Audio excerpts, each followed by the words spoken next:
Il était vachement bien ce film quand même. Mais on parlera pas de The Gentleman aujourd'hui, on se retrouve pour cette nouvelle cérémonie des Voldan, présentée par votre hôte moi-même, Serge Voldan. Oui voilà, j'ai pris la petite veste en cuir, qu'est-ce que je raconte? En jean, c'est une veste en jean. Esprit un peu rebelle, pourquoi? Parce qu'on va parler de 3 films, et l'un d'eux a un petit peu cette vibe de allez, pas les couilles, on fait ce qu'on veut, rock'n'roll, on en parlera plus tard. Et donc aujourd'hui on va parler de 3 films, 2 films français et un film chilien, oui oui oui, chilien. Aucun film américain à l'horizon, non, aucun. Et prends ça le plan Marshall dans ta gueule. Donc aujourd'hui oui, 2 films français, un film chilien. On va donc critiquer aujourd'hui Police de Anne Fontaine, Poisson Sexe de Olivier, qu'est-ce que c'était déjà son nom à lui? Olivier Babinet. Poisson Sexe d'Olivier Babinet et Emma, du coup, film chilien réalisé par Pablo Lorraine. Lorraine, je sais pas comment on le dit. Donc on va l'appeler Pablo Lorrain. Donc aussi, je vais faire un truc un peu plus digeste que la dernière fois. Je vais parler de chaque film un par un, sur tous ses aspects, mise en scène, scénario. Voilà, je vais commencer par Police, après je ferai les autres films. Et à la fin, uniquement à la fin de la vidéo, je remettrai mes Voldan au film que j'ai préféré. Donc voilà, la série des Voldan aura lieu à la fin. C'est pour ça que je vous invite à aller dans la description, vous retrouvez les timecodes de tous les films, donc vous allez là où ça vous intéresse, vous êtes grand, démerdez-vous, je ne suis pas votre papa. Ni votre maman d'ailleurs. Police de Anne Fontaine. Anne Fontaine, c'est une réalisatrice que je trouve intéressante, qui avait réalisé Les Innocentes, que j'avais trouvé plutôt correct. C'était un film assez sympa. Et donc cette fois-ci, elle revient sur Police, donc qui porte le même nom, plus ou moins que le film de Mai Wen. Il s'écrit juste normalement et pas avec 2 S, parce que Mai Wen ne savait pas écrire. Je rigole, j'aime beaucoup le film Mai Wen. Et c'est donc un film qui va s'attarder sur la vie de 3 policiers, donc Virginie Efira, Omar Sy et Grégory Gadebois. Je crois que je l'ai bien dit. On va donc suivre leur parcours, donc un peu leur train de vie, avant qu'ils aient à effectuer une mission que je vous dévoilerai pas parce qu'elle arrive comme assez tard dans le film. Donc on en parlera en scénario, mais pour l'instant on évite tout ce qui est spoiler. Donc, scénario, parlons-en. Le scénario est écrit par Anne Fontaine et Claire Barré et c'est adapté du roman Police de Hugo Boris. Donc comme je l'évoquais précédemment, c'est un scénario qui va être divisé en 2 parties. Le film est découpé en 2 parties distinctes. Dans un premier temps, on va avoir l'introduction des 3 personnages, avec 3 tableaux. Du coup, on va commencer par le tableau de Virginie Efira pendant 10 minutes, ensuite le tableau d'Omar Sy pendant 10 minutes aussi, et enfin le tableau de Grégory Gadebois pendant 10 minutes. Et une fois tous les personnages bien installés, le contexte bien expliqué, on va se lancer dans la partie mission. Donc l'acte 2 au final, qui commence donc assez tard dans le film, on a quand même un très gros acte 1. Avec un aspect vraiment documentaire, où on va vraiment suivre les personnages dans leur train de vie. En fait, on va suivre la même journée, mais par le point de vue de 3 personnages dans la première partie. Et dans la deuxième, on va retrouver une lecture linéaire, du coup, avec les 3 personnages ensemble qui exécutent une mission. Et je vous avoue du coup que j'avais un peu le cul entre 2 chaises parce que je m'attendais du coup à avoir un film purement documentaire, qui allait durer donc 1h30 de film documentaire comme le montrait l'acte 1.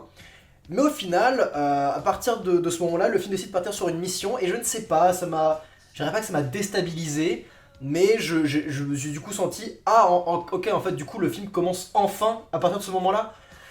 D'accord, t'aurais pu faire une mise en place un peu moins longue, mais pourquoi pas? Encore une fois, la visio documentaire, l'acte 1 était assez bien, l'acte 2 et 3 sont aussi plutôt réussis, c'est plutôt le fait de passer de l'un à l'autre que je trouvais un peu brouillon, un peu brusque. Mais ça encore, c'est pas vraiment des aspects qui m'ont dérangé. En revanche, ce qui m'a un peu plus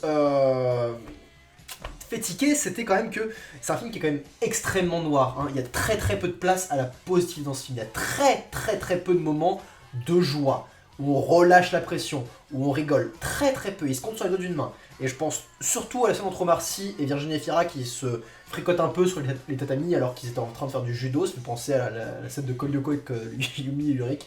Je sais pas pourquoi je pense à ça. Voilà, des références de Kolyoko qui viennent sur une critique de police. Wouhou, c'est parti. Mais surtout,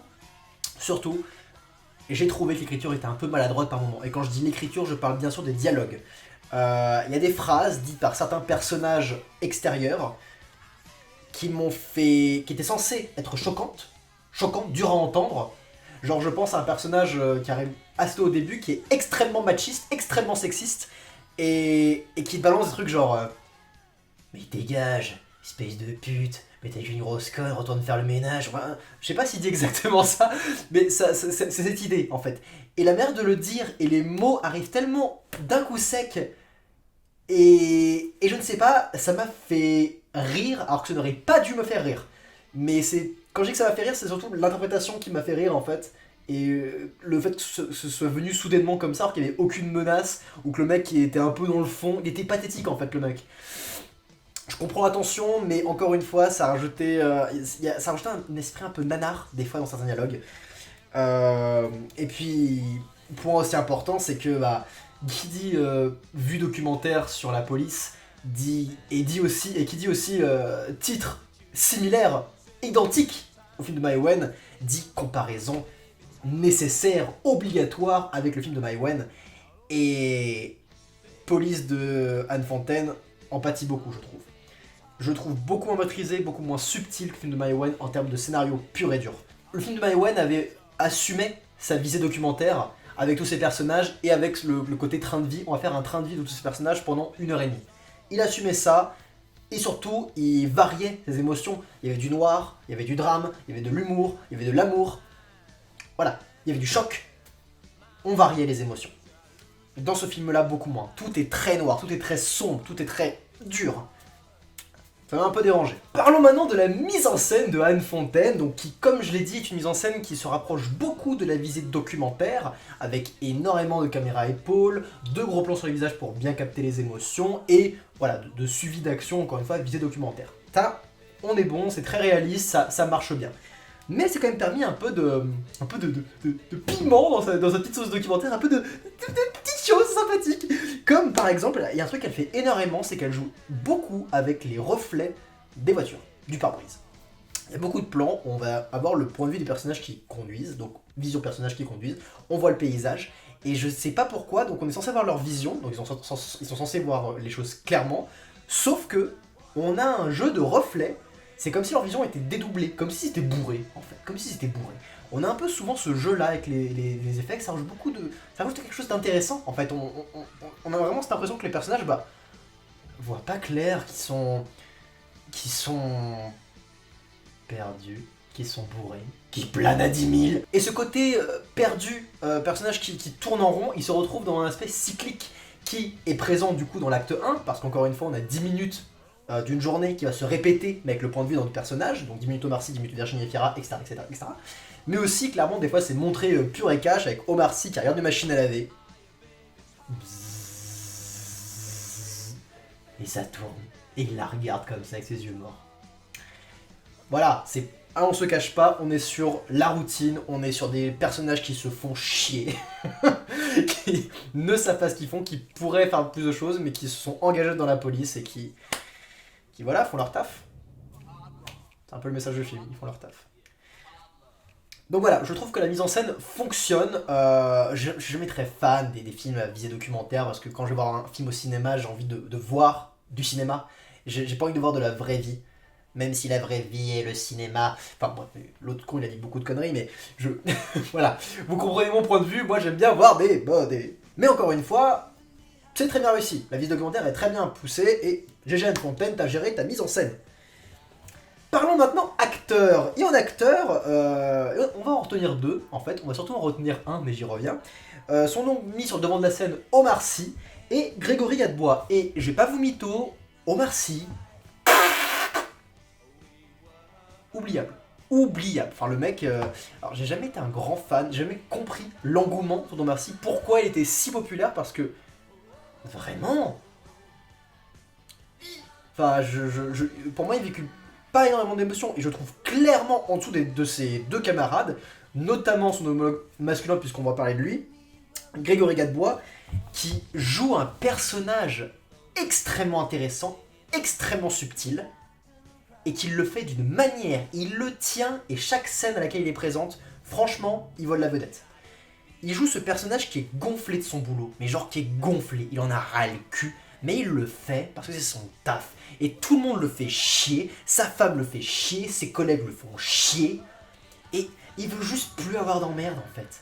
Il veut juste plus avoir d'emmerde, mais il sait aussi qu'un petit coup de bout, ça pourrait un petit coup de changement, ça pourrait lui faire du bien. Il le sait, mais il veut pas de ça, putain. Il fait son taf, c'est un vieux de la vieille, et on a ras le cul de la vie. Il est extrêmement cynique, extrêmement noir, et franchement, L'interprétation, nickel. Grégory Gadebois, je l'ai trouvé bluffant dans ce film, mais genre vraiment bluffant.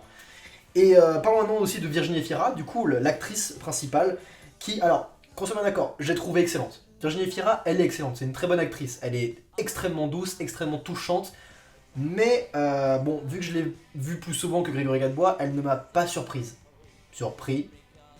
Elle était dans sa zone de confort, si vous voulez. Voilà, elle est très bonne, mais elle était dans sa zone de confort, elle ne m'a pas vraiment surpris. Et voilà, juste elle fait le taf, elle remplit le cahier des charges, il n'y a pas de souci, Virginie Efira, elle joue très très bien. Parlons maintenant de musique, on va être de plus en plus rapide, je pense, parce que la musique de ce film...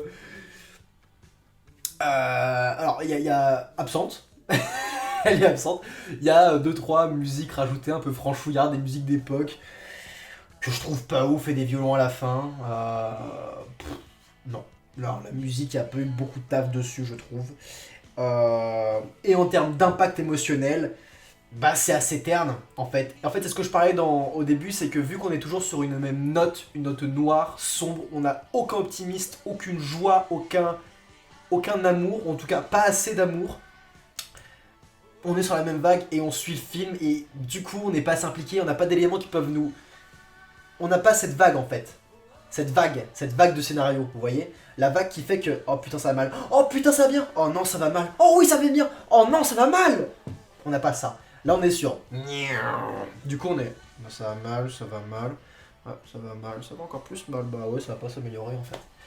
Et je comprends parce que c'est le message du film, mais en tant que spectateur, ça affecte directement ton impact émotionnel que tu vas avoir, ton investissement émotionnel plutôt. Et surtout, en fait, si on voulait partir de ce point de vue-là, je trouve qu'il aurait fallu plus de scènes choquantes. On voit des scènes choquantes un peu. Il y a des spoilers, il y a un bébé congelé, bon, on voit pas vraiment, mais il y a un bébé congelé qui est là. Mais ça pourrait être plus choquant. C'est très bizarre ce que je viens de dire, ça pourrait être plus choquant qu'un bébé congelé. Mais croyez-moi, quand vous voyez le film, vous pouvez comprendre, ça pourrait être plus choquant. Et je pense qu'il manque ce choc dans ces scènes. Qu'il manque ce côté... ok, leur vie elle est terne, elle est monotone, mais regardez comme ils en bavent, regardez ce qu'ils voient tous les jours. Et justement, ça pourrait être... Toi, spectateur, t'es genre grave choqué de voir ça. Et eux, ils sont... Bah ouais, c'est comme les autres. Ça pourrait être quelque chose d'intéressant. Bon, voilà, je vais pas dire comment faire... Voilà, juste, le film est bon. Le film est bon, il est très sympa. Le film est bon, y a pas de souci, il est maîtrisé. C'est juste que je trouve ça dommage parce que ça aurait pu être vraiment plus. Vraiment plus. Poisson sexe, mais c'est quoi ce titre? Poisson sexe de Olivier Babinet. Quand j'ai vu ce titre, je me suis fait... Wow. Ok, le mec il a des balls. Le mec a des balls, il appelle son film Poisson sexe. Je vais voir ça tout de suite. Sans plus tarder. De quoi parle Poisson sexe? Poisson sexe prend place dans un monde futuriste, futur proche, où les poissons disparus.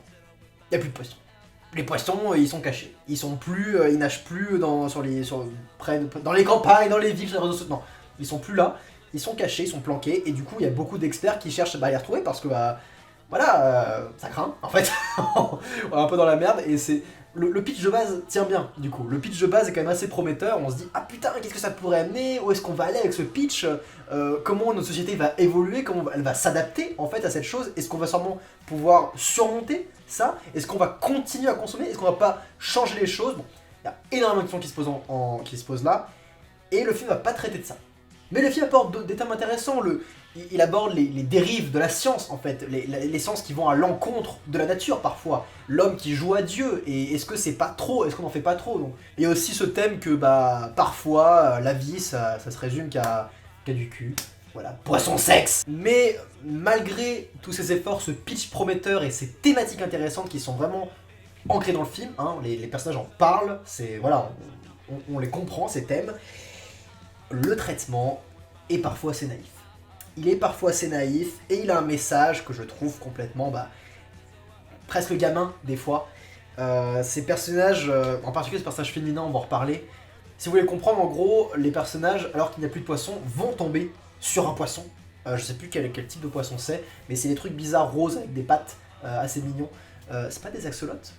Est-ce que axolot c'est le nom du poisson? Parce que axolot c'est juste le nom d'un youtubeur qui prend l'image du poisson. En tout cas, si jamais c'est le cas, je crois que c'est le poisson présent dans l'image d'axolot. Voilà. Et du coup, ce poisson est là, et forcément, vu que c'est le nouveau survivant, le dernier vu que c'est une trouvaille énorme, que ça fait des années qu'on n'a pas vu de poisson et que là il y en a un qui se présente, bah les personnages font des tests sur lui, voient ce qu'ils peuvent en faire, repopulariser ce putain de poisson parce que bah il y en a plus, donc ça pourrait être bien quelque part. Et ce personnage féminin va du coup dire relâche le poisson, il doit être libre dans la mer. Alors, j'entends.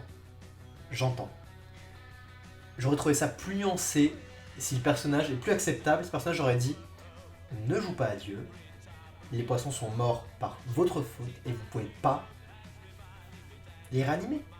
C'est tout, c'est trop tard.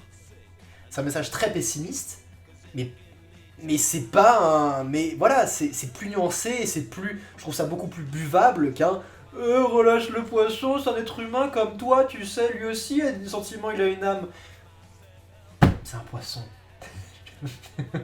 Et aussi dans le traitement très naïf, bah, le scientifique qui est la boss, enfin la boss des scientifiques en fait, qui est très caricaturale, en plus elle a un petit accent russe je crois. C'est l'étrangère méchante. Elle prend une décision très bizarre des fois, bah justement, lui il veut faire des tests sur le poisson et genre, il ne sert à rien, parce que vous n'avez pas trop de femelles, donc je ne veux pas de ce poisson ici. C'est le dernier poisson, c'est un nouveau, ça fait des années qu'on n'a pas eu, et là il ressort, et toi t'es là sans âme. Voilà, c'est très caricatural, c'est la méchante, bon, on y va avec de gros sabots, on comprend. Mais néanmoins, j'ai quand même apprécié la prise de risque de certaines scènes qui sont très étranges à regarder, et spoiler encore une fois, si jamais, je pense notamment à cette scène de branlette, où le personnage va se branler devant sa bosse, pour des raisons que je ne mentionnerai pas dans cette vidéo. Mais à regarder, c'est bizarre, c'est très bizarre, et c'est pas forcément drôle, et c'est extrêmement gênant, et c'est cool. Je trouve ça cool d'avoir des scènes où les... Ouais, je sais, ça va être très gênant pour mon spectateur, mais je m'en bats les couilles, je veux parler avec mon film, je veux dire des messages, on y va, c'est parti. Et chouette, franchement j'apprécie ce parti pris. Parlons mise en scène, donc la mise en scène de Olivier Dabinet, qui est assez bien. En fait elle prend place dans un cadre qui est très agréable à regarder, toute l'action se place au bord de l'océan, même je crois que c'est pas la mer, c'est l'océan Atlantique il me semble, et voilà, donc on a de superbes plages, on a ces petites maisons atypiques, on a l'océan, c'est toujours très très beau à regarder, donc voilà, on est dans un cadre qui est quand même super joli, donc il y a de très beaux plans, surtout que le personnage vit dans une maison avec une baie vitrée de bâtard qui donne le sur... Je sais pas combien vaut sa baraque, mais putain, mon gars, il se met bien. Et beaucoup d'idées intéressantes de montage, par exemple le personnage normalement va être drogué, je ne dirais pas pourquoi, mais à partir du moment où il est drogué, et bah voilà, il y a un petit ralenti saccadé sur des anneaux, le truc qui se dédouble, voilà, c'est l'effet classique mais qui fonctionne toujours bien. Et il faut quand même que je mentionne que le film a quand même des effets spéciaux vraiment dégueulasses. Les effets spéciaux sont immondes, parce qu'en gros on voit beaucoup de machines futuristes du coup, genre des drones assez balèzes ou des petits poissons qui filment, des poissons machines qui filment les océans à la recherche de vrais poissons. Et voilà, toutes ces petites créatures mécaniques, elles sont moches, elles sont affreuses, mais quelque part ça me dérange pas, je trouve ça participe au charme vraiment fauché du film. Maintenant, en ce qui concerne les acteurs, donc en actrice, on a India Air qui va donc jouer Lucie, qui est la personnage qui m'a un peu énervé, qui incarne ce message écolo du « laisse le poisson tranquille ». Je vais pas vous mentir, alors je parle pas de l'actrice, je parle surtout de son personnage et de son traitement, je l'ai pas apprécié. Je l'ai pas apprécié à un seul instant, je trouvais qu'elle était extrêmement naïve, sa réplique était très maladroite. J'ai pas été touché par l'attachement, par son... En fait, elle a un lien avec une baleine, Miranda, qui navigue, qui se dirige vers la France, justement. Elle a un lien avec cette baleine, elle suit son parcours, et j'ai pas trouvé ce lien assez fort, assez touchant, j'ai pas été vraiment impliqué par ça, et surtout aussi, j'ai pas vraiment aimé son lien avec Daniel, le personnage principal. J'y ai pas cru à leur romance, j'y ai vraiment pas cru. Je trouvais que ça marchait pas. Donc non, ce personnage, l'interprétation m'a pas marqué, l'écriture du personnage m'a pas marqué, franchement j'ai pas vraiment aimé ce perso, et c'est rare de le mentionner quand même. Par contre en ce qui concerne l'acteur, c'est quand même légèrement mieux, Gustave Carverne qui joue donc Daniel, le personnage principal. C'est drôle parce qu'il ressemble vraiment à Cyprien, genre c'est Cyprien dans 25 ans ce mec. Je vous laisserai voir des images, c'est assez rigolo. Bon, lui c'est un perso qui est quand même plus intéressant, c'est un gros nounours qui est très doux et qui a juste tout perdu dans sa vie en fait, c'est une sorte de loser, c'est un loser.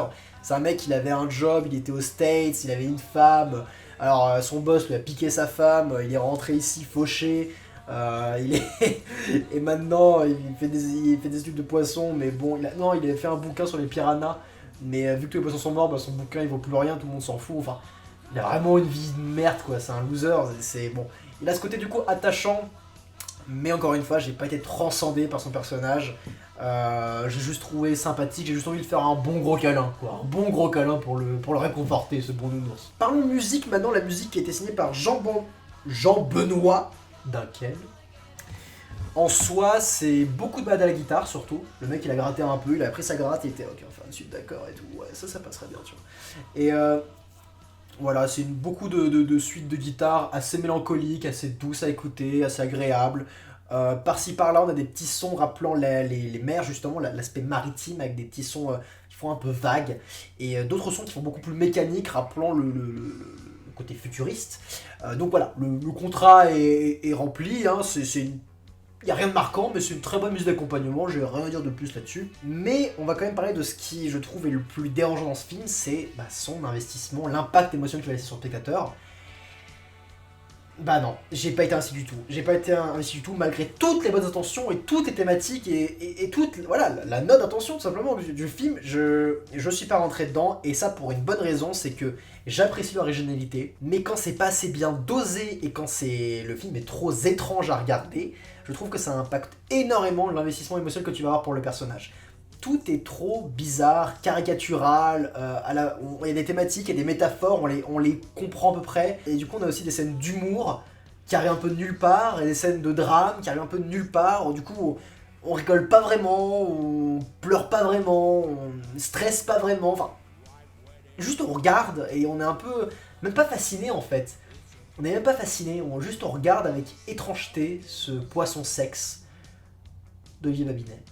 Et enfin, parlons de Emma, réalisée par Pablo Larraín, qui avait auparavant réalisé Jackie, que j'avais pas aimé du tout, je m'étais emmerdé à mourir, et du coup j'avais un peu peur de ce Emma, qui raconte donc l'histoire d'Emma, hein, c'est un film éponyme, cette Emma qui est donc une jeune danseuse marginale, pas vraiment une marginale, mais en tout cas c'est une libertaine, c'est un personnage un peu chaotique, un peu qui fait ce qu'elle a envie de faire, d'accord, et du coup on va suivre ses aventures alors qu'elle cherche désespérément à retrouver son fils, à reprendre la garde de son fils, alors qu'elle-même l'a abandonné. Voilà, c'est pas son fils maternel, c'est un fils qu'elle a adopté. Mais voilà, c'est un personnage qui est extrêmement étrange à appréhender, mais extrêmement fascinant, et on va en parler. Le scénario est signé Guillermo Calderán, Alejandro Moreno et Pablo Larraín. Putain, je fais des efforts niveau accent, vous avez vu, incroyable. C'est un film qui parle de liberté, sous tous ses aspects. La liberté du corps via la danse, la liberté sexuelle, hein, on fait ce qu'on veut, la liberté de l'âme, on fait ce qu'on veut, justement, et aussi cette liberté incarnée dans la rébellion. On va à l'encontre de ce que vous dit la société, cette société qui est genre très directrice, très arriérée, où il n'y a pas de place pour les homosexuels, où tout est très mal vu. Ça se passe au Chili, hein, on le rappelle quand même, je connais pas trop les codes du Chili, mais apparemment c'est quand même beaucoup plus resserré que chez nous. Et du coup en fait, niveau scénario, j'ai pas grand chose à dire que plus, parce que toute cette liberté, tout ce que j'ai dit, ça va être retranscrit dans des scènes par le personnage d'Emma qui incarne cette liberté, qui incarne cette danse, cette grâce, cet amour, ce sexe, qui incarne tout ça. Cette passion, cette fascination. Et donc on la suit passionnément, en fait, dans diverses scènes que je vais pas vous révéler, parce qu'au final, c'est juste sa vie à elle. Qui est ce personnage? Mais il y a quand même un fil rouge que j'ai déjà mentionné, c'est quand même qu'Emma veut retrouver son fils, et qu'il va avoir beaucoup d'obstacles avant d'y arriver. Hein. Là, c'est un peu la structure classique du scénario, mais encore une fois, c'est pas ce qui est mis vraiment en avant. Ce qui est vraiment mis en avant, c'est les thématiques de la liberté, les scènes libertines par le biais d'Emma. Ça, c'est ce qui est mis en avant, et c'est là où le film est super intéressant. Et du coup, on va parler de l'actrice en fait. On va parler de cette actrice qui est le cœur du film, Emma, qui est donc jouée par Mariana Di Girolamo. Mariana Di Girolamo. Putain, même son nom, il pète la classe, quoi. Elle occupe tout l'espace. Et c'est bien. C'est très bien. On ne détourne pas notre regard un seul instant de l'écran quand elle est présente. Et elle est tout le temps présente. On ne détourne pas notre regard de son regard. Elle est fascinante, elle est passionnante, elle livre une interprétation qui est sublime, elle est sublime. Ce personnage est étrange, mais à l'inverse de Poisson Sexe, il est aussi fascinant, il est aussi passionnant. On est passionné en tant que spectateur par Emma, et on va suivre chacune de ses actions avec énormément d'implications. Mais je trouve quand même que son personnage a une faille d'écriture, et c'est dommage parce que cette faille d'écriture, elle arrive à la toute fin du film, que je vais vous révéler. Encore une fois, il y a timecode, si vous voulez passer la zone spoiler, vous pouvez la passer sans problème. Vous allez vous sauter à acteur. En gros, Emma, c'est un feu. Emma, c'est un feu. Elle brûle, elle fait ce qu'elle veut. Vous voyez, elle suit son instinct, elle suit sa passion, elle suit son cœur, tout simplement. C'est ça, Emma. Tout du film, c'est ça, Emma. Et à la fin, en faisant ça, elle couche avec tout le monde, elle trompe des gens, elle couche avec son avocate et aussi avec le mari de l'avocate sans parler entre eux, donc eux ils sont pas au courant. Elle fait ce qu'elle veut, d'accord? Et à la fin, on apprend que tout ce qu'elle a fait, eh ben, elle l'a pensé, elle l'a réfléchi, elle l'a manigancé pour arriver à ses fins, pour récupérer son fils. Je m'imaginais pas ça d'elle, c'était surprenant. C'était surprenant et j'ai trouvé ça malvenu parce que... Après, peut-être que c'était le but du cinéaste, peut-être qu'il voulait rendre ce personnage passionnant en me disant, vous voyez? Bah oui, il était passionnant, bah oui, il était intéressant ce personnage, mais en fait, c'est juste une manipulatrice. Ça a un peu... En fait, j'aurais adhéré à ça, c'est juste que là, ça arrive à la fin comme une sorte de twist. Comme si, effet de surprise, effet de choc. C'est pas ce que vous pensez qu'il est arrivé, hein. Sauf que Emma nous a pas été vendue comme ça. Et vu que c'est le personnage principal et pas un personnage secondaire et qu'on suit son point de vue tout le long, je trouve ça dommage. Honnêtement, j'aurais préféré une préparation à cette... une préparation à son côté, voilà, intellectuel, manigance. On aurait pu préparer ça, dans d'autres scènes, pour amener cette fin beaucoup plus facilement, et pour que ça marche mieux. Là, ça fait vraiment twist final, et j'ai pas aimé ça, et je trouve que ça va à l'encontre de l'équipe du personnage et de son écriture. Encore une fois, c'est la seule chose que j'ai à dire sur Emma. Je trouve ça juste dommage, c'est cette fin, quoi. En termes d'acteurs, du coup, on a Gaël Garcia Bernal, qui joue donc Gaston. Gaston, chez nous les franchouillards. Lui, j'ai pas grand chose à dire, il a un putain de regard. Ce mec, il a un regard, il a des yeux bleus, mais... Il a un regard d'une beauté, mais genre vraiment... quand il est là, voilà, pareil, tu suis son regard. Et son personnage est super intéressant, il est aussi très torturé, très chaotique. Là-dedans, ça tourne pas rond dans ce personnage. Il ne fonctionne pas comme nous, en fait. Ces personnages ne fonctionnent pas comme les êtres humains que vous avez dû de côtoyer. Et il livre une très bonne interprétation, j'ai rien à dire là-dessus, mais Emma occupe tellement tout l'écran. Mais tout l'écran que je vais pas dire qu'elle lui vole la vedette. C'est normal, c'est un personnage secondaire. Mais, ouais, il marche bien, mais il est limite un peu effacé par Emma. Tellement Emma est, je trouve, grandiose et sublime. En termes de mise en scène, du coup, par ce cher Pablo Larraín, on peut citer, esthétiquement parlant, il y a énormément de jeux de lumière. Plein, tout le temps, tout le temps. Et quand je dis jeux de lumière, c'est, on met une lumière, une couleur primaire, le rouge, le vert et le bleu. Grosse puissance, et devant l'écran, ici et ici, par exemple, on met deux silhouettes, les personnages, Emma et Gaston, par exemple. Contre-jour total, ils sont remplis de noir, avec ce gros fond rouge, vert ou bleu derrière. Il y a ça très souvent dans le film, et franchement, ça rend super bien, c'est une esthétique qui est très belle. Et en plus, elle est logique parce qu'elle prend place dans des endroits où les personnages sont en train de faire des chorégraphies de danse, où il y a de la mise en scène, du coup. Donc c'est justifié, et franchement, ça a trop de la gueule. Et justement, cette lumière assez étrange provoque toujours une cassure avec les autres scènes qui se passent dans, pas le monde réel, mais dans le monde qui entoure Emma. Alors que ce monde avec lumière, c'est le monde d'Emma. Et à chaque fois qu'on ressort, bah... Je vais pas dire qu'on a une visée réaliste, mais on a beaucoup de lumières de soleil qui sont extrêmement douces, qui caressent les visages des personnages et qui apportent beaucoup de chaleur à toute cette noirceur et ces couleurs tapantes et flashy. Et voilà, ça apporte toujours des cassures et c'est très agréable à regarder. Le film est très dynamique à ce niveau-là. Si, il y a un truc que fait beaucoup le cinéaste, c'est qu'il abuse beaucoup de métaphores. Pas du tout subtil. Pas du tout subtil. Mais moi, elles sont parlantes. Au moins, vous la voyez. C'est pas comme chez Nolan, vous êtes genre... Quoi il parle? Non, là, vous voyez la métaphore visuelle, vous comprenez ce qui se passe, ce que veut dire le cinéaste. Emma passe beaucoup du temps du film à jouer avec des substituts phalliques. Bon, pas des classiques, hein, pas des courants, mais des substituts phalliques qui émanent des geysers. Ça peut être des flammes, ça peut être de l'eau, donc voilà, je vous le dis du coup, elle joue avec un lance-flamme souvent, qui voilà, elle crache des flammes, elle adore ça, et elle joue vraiment avec. Et aussi, là c'est beaucoup plus parlant, elle joue avec un tuyau à un moment, et elle l'arrose, elle s'arrose avec le tuyau comme ça. Elle joue avec des bites. Voilà. Elle joue avec ça, elle prend plaisir avec ça, elle a le contrôle de ça, elle fait ce qu'elle veut des pénis. C'est Emma, elle est libre, elle fait ce qu'elle veut. Et là où c'est parlant, et là où c'est pas gros, et là où c'est là où on voit juste, c'est encore une fois à la fin du film. Spoiler, c'est évidemment le dernier plan du film, si vous voulez passer ça, sauter ce passage. À la fin du film, Emma cesse de jouer avec ses tuyaux, avec ses substituts phalliques, parce qu'elle laisse un homme, une personne, c'est peut-être une personne, c'était joué par un homme, mais bon, ça aurait été une femme, ça aurait été pareil, donc elle laisse une personne, dans une station essence, prendre la pompe et remplir son bidon d'essence.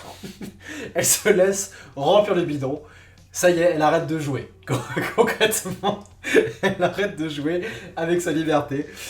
Encore une fois, voilà, c'est pas du tout subtil, mais c'est le dernier plan du film, on peut pas rater le coche. Parlons musique maintenant, la musique, oui. La musique signée Nicolas Jaar, avec 2 A, comme Isaac. Vous comprendrez les autres de quoi je parle. Et bah écoutez, c'est une musique qui est extrêmement réussie. C'est une musique qui est à la fois planante et envoûtante. Et elle est surtout présente dans la première partie du film, là où on introduit les personnages, on introduit la mise en scène aussi, et toutes les chorégraphies. Elle retranscrit parfaitement l'univers d'Emma. En plus d'être une musique qui est genre bonne, quoi, genre bien écoutée, et je dirais pas qu'elle m'a marqué non plus, mais elle, j'irais la chercher, tu vois. Cette musique-là, je me dirais, j'aimerais bien envie d'écouter cette musique. Juste ressentir ce que j'ai ressenti devant le film, en fait, avec cette musique. Et encore une fois, elle envahit l'espace, cette musique. Alors qu'Emma danse, elle envahit l'espace. Et elle envahit pas l'espace uniquement auditivement parlant, elle envahit l'espace aussi corporellement. Pourquoi ? Parce que le musicien a mis beaucoup de sons très très graves, beaucoup de basses extrêmement graves, qui provoquent des vibrations et qui se ressentent directement au niveau du ventre. Et du coup, ça donne vraiment quelque chose, ça donne vraiment une implication physique aussi, alors qu'on voit des personnages danser et faire une prouesse physique. Et franchement, voilà, la musique a été pensée, a été réfléchie, et en plus de ça, elle est très bonne. C'est pas qu'un accompagnement, c'est aussi de bonne musique. Donc voilà, juste bravo à Nicolas Jaar pour cette composition. Et enfin, du coup, parlons de l'impact émotionnel que m'a laissé donc ce Emma, que j'ai trouvé encore une fois extrêmement envoûtant, extrêmement planant, et j'étais grave impliqué par ce film, par le regard d'Emma, par sa vie. C'est dingue, c'est un scénario où on suit juste sa vie, son parcours, elle a quand même encore une fois une quête, mais on va surtout la suivre faire des choses libres en fait, jouer dans sa liberté. Et il y a beaucoup de scènes où on est grave investi, et je pense notamment à cette scène de sexe avec ce montage où on voit Emma couchée dans le même lit, avec une même lumière, et à chaque cut, on passe sur une autre personne, que ce soit une femme, un homme, son mari. Il y a aussi, là, il y a beaucoup de passion, genre vraiment, c'est des scènes qui sont extrêmement érotiques et qui à nous, spectateurs, nous donnent extrêmement de plaisir, de désir, en fait. Et je pense aussi à tous ces échanges qui sont extrêmement tumultueux et étranges avec son mari Gaston, des échanges où les deux, on voit qu'ils ne sont pas sur la même longueur d'onde, qui sont à deux doigts de s'engueuler, de se tuer, et ça se termine sur du « je t'aime », et qui est pensé en plus. C'est genre, vraiment, il y a des passages qui sont fascinants. Et puis toute la quête d'Emma pour retrouver son fils, et ben elle arrive forcément à une fin, et quand cette fin arrive, quand les deux se croisent, waouh, ça fait quelque chose aussi. Je vais quand même nuancer mon propos, j'ai dit qu'on était envoûté et qu'on planait, et c'est vrai, mais du coup forcément, ce côté envoûtant et planant, ça affecte un petit peu l'investissement qu'on pourrait apporter au film. On n'est pas à 100% en fait, mentalement. On n'est pas à 100%, on est envoûté. Donc, on n'est pas vraiment non plus impacté grave ou choqué grave, juste on ressent des choses dans ce film qui vont à l'intérieur. Et c'est vraiment agréable. Et voilà, j'ai tout dit sur Emma, et c'était vraiment un très bon film que je vous encourage à aller voir. Je crois que j'ai fait pour la dernière fois parce que c'est pas fini en plus. Maintenant, on va passer à la cérémonie. Oui, à qui j'attribue mes prix, c'est comme les Oscars en mieux. Oui, c'est mieux. Alors, on va commencer du coup dans un ordre décroissant d'importance, voilà. Je vais commencer par l'impact émotionnel parce que c'est le prix le plus personnel, hein. On vit tous des expériences différentes devant des films. Et cette fois-ci, il n'y a pas de doute, mon choix va sur Emma. Mon choix va sur Emma, les deux autres films m'ont laissé un peu indifférent. Police était trop documentaire, pas assez investi, je l'ai trouvé trop bizarre dans sa structure, il m'a trop dérangé en fait dans sa structure. Et Poisson Sexe malheureusement était trop étrange et trop original et pas assez... et voilà, et juste ces personnages m'ont pas du tout attaché, contrairement à Emma. Emma qui a ce protagoniste qui est genre juste incroyable et qui du coup m'a grave impliqué et voilà, j'étais envoûté. Emma remporte le prix, le Voldan de l'impact émotionnel et je pense que ce sera pas le seul qui va remporter si vous voulez mon avis, clin d'œil, clin d'œil. En termes de musique, et bah Emma. Le Voldan de la musique va à Emma aussi. Pourquoi? Parce que bah Police, il n'y a pas de musique. Les violons à la fin, j'en ai déjà parlé. Et bon, j'ai apprécié la musique de Poisson Sexe, cette bad à la guitare, c'était assez mélancolique. Mais Emma gagne, Emma gagne. Emma a ses musiques extrêmement envoûtantes et ses basses qui t'impliquent corporellement parlant. Enfin, je veux dire, voilà, il n'y a pas photo, la musique d'Emma est vraiment, vraiment bien. Et c'est là qu'on va apporter une petite nuance dans mes prix parce que je vais remettre, on vient à la catégorie de l'acteur. Et le meilleur acteur de cette semaine, pour moi, c'est Grégory Gadebois dans Police, que j'ai trouvé dingue, mais genre dingue. J'ai trouvé que sa prestation était vraiment bonne, son personnage vraiment bien écrit. J'ai adoré aussi le personnage qui jouait Gaston, du coup, je sais plus son nom, faut que je retrouve mes notes. Gaël Garcia Bernal, j'ai adoré son personnage, mais Grégory Gadebois était vraiment mis sur le devant de la scène beaucoup plus que Gaël. Et voilà, juste sa prestation a été dingue. Vient alors le Voldan de la meilleure actrice, et du coup, Poisson Sexe est directement éliminé parce que j'ai vraiment pas aimé Lydia R. Et j'ai beaucoup hésité, du coup, entre... Enfin, non, en vrai, j'ai pas vraiment beaucoup hésité. J'ai pas vraiment beaucoup hésité, mais c'est juste que... Voilà... Virginie Efira, elle est bonne. Elle est très bonne. Elle joue très bien, mais elle m'a pas surprise. Elle m'a pas surprise. Elle est douce, elle est touchante. Oui, j'adore Virginie Efira. Mais à côté, t'as Emma, qui est jouée par Mariana Di Girolamo, qui est sublime, qui est fascinante, qui est passionnante. Mon Voldan va à Emma, encore une fois, 3e Voldan remporté par Emma. Et c'est pas terminé, parce qu'on va parler scénario maintenant. Et je suis désolé, le scénario de Poisson Sexe, il a un pitch extrêmement intéressant, des thématiques super intéressantes. Il aurait pu gagner si c'était mieux traité en fait. Pareil pour Police qui a cette visée documentaire. Si c'était écrit de manière beaucoup plus subtile, comme le film de Maïwan, avec des dialogues beaucoup moins lourds, il aurait pu gagner. Mais il y a Emma qui, même si avec cette fin que je trouvais assez décevante, assez étrange, qui va à l'encontre de l'écriture du personnage, le reste, je l'ai ressenti. Les scènes de liberté, je les ai ressenties à l'écriture. Pas qu'à la mise en scène, à l'écriture. Qu'est-ce que fait le personnage? Et cette quête pour retrouver son fils, j'ai trouvé aussi passionnante à suivre. Ces liens avec différents personnages, avec les membres de sa troupe, avec Gaston, avec l'homme qu'elle va rencontrer, avec son avocate qu'elle va rencontrer. Il y a plein de rencontres que j'ai trouvées super intéressantes, super bien écrites. Voilà, le Voldan du meilleur scénario va à Emma, le 4e. Et on va parler maintenant de mise en scène.